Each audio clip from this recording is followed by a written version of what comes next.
बिथोन बायदि क'क्राझार जिल्ला आरो लोगोसे गसाइगाव आनसलिक आरो दावागुरि बे इउनिट कमिटिनि बानजायनायाव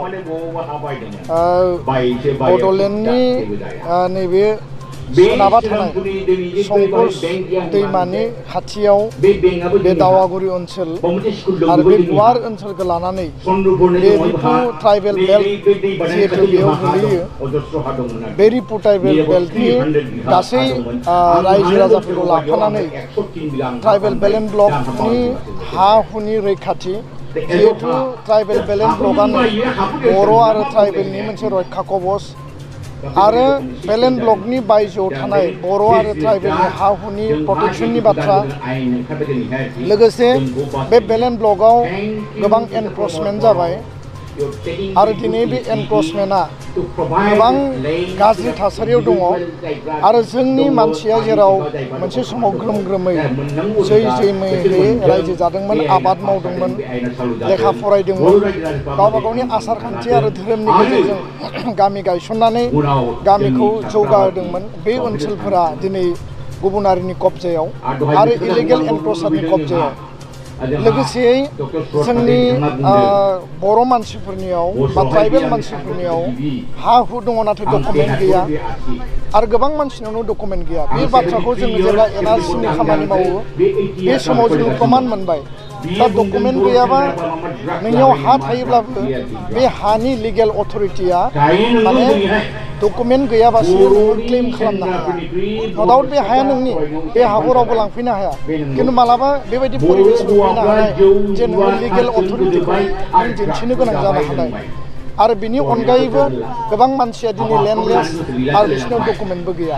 दा बर'आ ट्राइबेला सन अफ दा सयल बे हानि फिसा आरो बे हानि फिसायानो जुदि हा गैयाब्ला आरो बे हानि फिसायानो जुदि डकुमेन्ट गैयाब्ला जोङो बे हानि बिगोमानानि मालिक होननानै बुंना लानायनि जे मोनसे रियेल जे जुक्ति बे जुक्तिया बबाव थागोन दा बेखायनो जोंनि गेजेराव मोनसे सांग्रांथि लाबोनांगौ आरो बे सांग्रांथि लाबोनायनि मोनसे सिन्ताजों मोन्थोरजों दुलाराय बर' फरायसा आफादा दिनै बेयाव हा हुनि गासैबो बिथिंखौ जोङो बेलेन्ट ब्लकखौ प्रटेक्शन खालामनांगौ आरो बेलेन्ट ब्लकआव एनक्रच जानाय एनक्रच खालामग्राफोरखौ एभिक्सन खालामनानै होखारनांगौ आरो प्रद्युत बरा बिथाङा बुंदों स्पष्टयै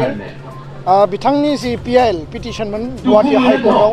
बे पिआइएल पिटिशनाव बेलेन्ट ब्लक एरियायाव जायफोरा एनक्रच खालामो बिथांमोनखौ होखारनांगौ होननानै गुवाहाटी हाइकर्टआ अर्डार होदों खिन्थु आसाम सरकारा बेखौ दाबो मावफुङाखै बे बाथ्राखौ लानानै जों दिनै दाबि दैखांदों आरो दिनै जों बे जायगायाव फैनानै मिथिबाय जे 1996, 1998, 2012, 2014 बे कमिउनेल राइटनि गेजेराव दिनै दावागुरि ओनसोलनि बा गसाइगाव बे श्रीरामपुर सिमुलतापुर ओनसोलनि दिनै बावनाय एरिया बा निलायजरा दिनै माखासे एरिया दङ बे एरियाफोरा दिनै डिसप्लेस जानांबाय बे गुवार ओनसोला बर' मानसि दंमोन बर'नि हा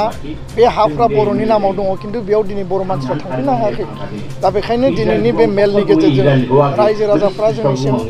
दाबि दैखांदों दुलाराय बर' फरायसा आफादा बिटिआर सरकार आसाम सरकारनिसिम जोङो दाबि लाखिदों जे जाय मानसिफ्रा डिसप्लेस जादों बिथांमोनखौ रिसेटल खालामनांगौ रिहेबिलिट खालामनांगौ आरो बिथांमोननि थांना थानायनि थाखाय रैखानायनि थाखाय बा प्रटेक्शननि थाखाय बेयाव जुदि हम डिपार्टमेन्टनिफ्राय पुलिस आउटपोस्ट जुदि गायसननो गोनां जायोब्ला बेनि बेबस्था खालामनांगौ बे गासै बिथिंखौ लानानै जोङो दिनै बेयाव सावरायदों आरो दिनैनि मेलनि गेजेरजों नैबे गसाइगाव बा श्रीरामपुर बे गुवार ओनसोलाव जाय डिसप्लेस गामि बे डिसप्लेस गामिखौ इमिडियेटलि बेयाव दोनहैफिननांगौ आरो बिथांमोननि तथ्यखौ जों दिनै बिदों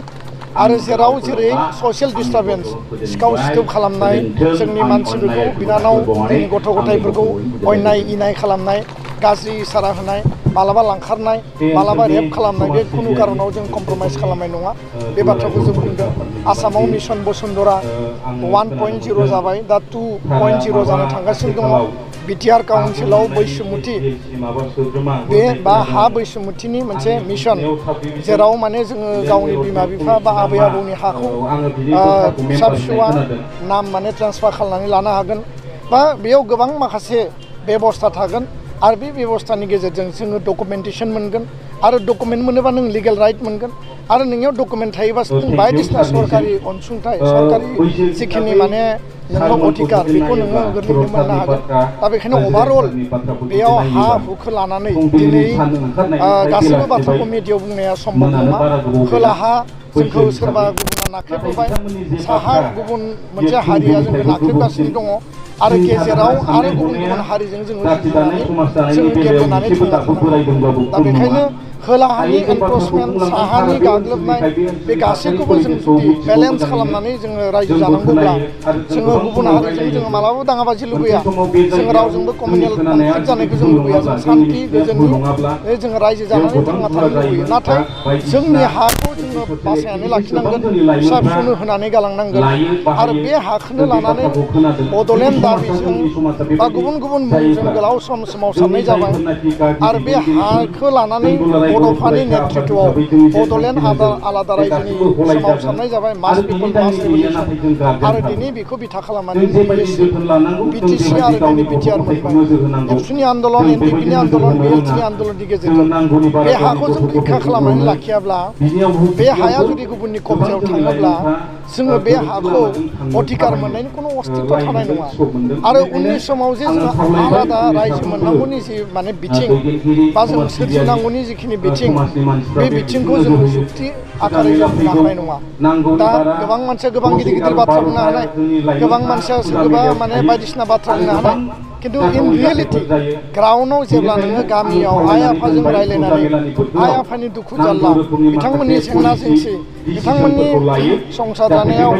रांखावरिनि आंखाल गोरिब गुन्द्रानिफ्राय लानानै लेखा फरायनाय माने नोङो संसार जानायनिफ्राय लानानै गासै जिखिनि थासारि बेखौ नोङो ग्राउन्डआव थांनानै गामिनि रायजो राजाफोरजों रायज्लायनानै नों बुजिनांगोन मिडियायाव खोथा बुंनानै समाज आरो हारिनि जेंना सुस्रांनाया गोरलै बाथ्रा नङा दा बेखायनो गसाइगाव सहरानि दावागुरि इउनिटनि सिङाव थानाय बे गुवार ओनसोलाव जिखिनि हा हुनि जेंना दङ बे स्पेसियेल मोनसे इनिसियेटिभ लानानै उननि समाव बिनि थाखाय जों सरकारजों सावरायनांगौ बिनि थाखाय सोमावसारनांगौ बिनि थाखाय प्रतिबाद खालामनांगौ आरो जि लेभेलसिम लिगेल फाइट खालामनांगौ बे मोनसे स्पेसियेल इनिसियेटिभ दुलाराय बर' फरायसा आफादनि एजेन्डा आरो गासै आसामावनो गासै बड'लेण्डआव आसामाव हा हुनि बे मेटारखौ लानानै सांग्रांथि लाबोनायनि हाबाफारिखौ जों लांगोन आरो बेयाव मोनसे स्पेसियेल इनिसियेटिभनि गेजेरजों रायजो राजाफोरखौ लाफानानै बिथांमोननि अधिकारखौ बिथांमोननो होफिननाय बिथांमोननि डिसप्लेस जाना थानायखौ गावनि गामियाव बेक टु देयार माने भिलेज लांफिननायनि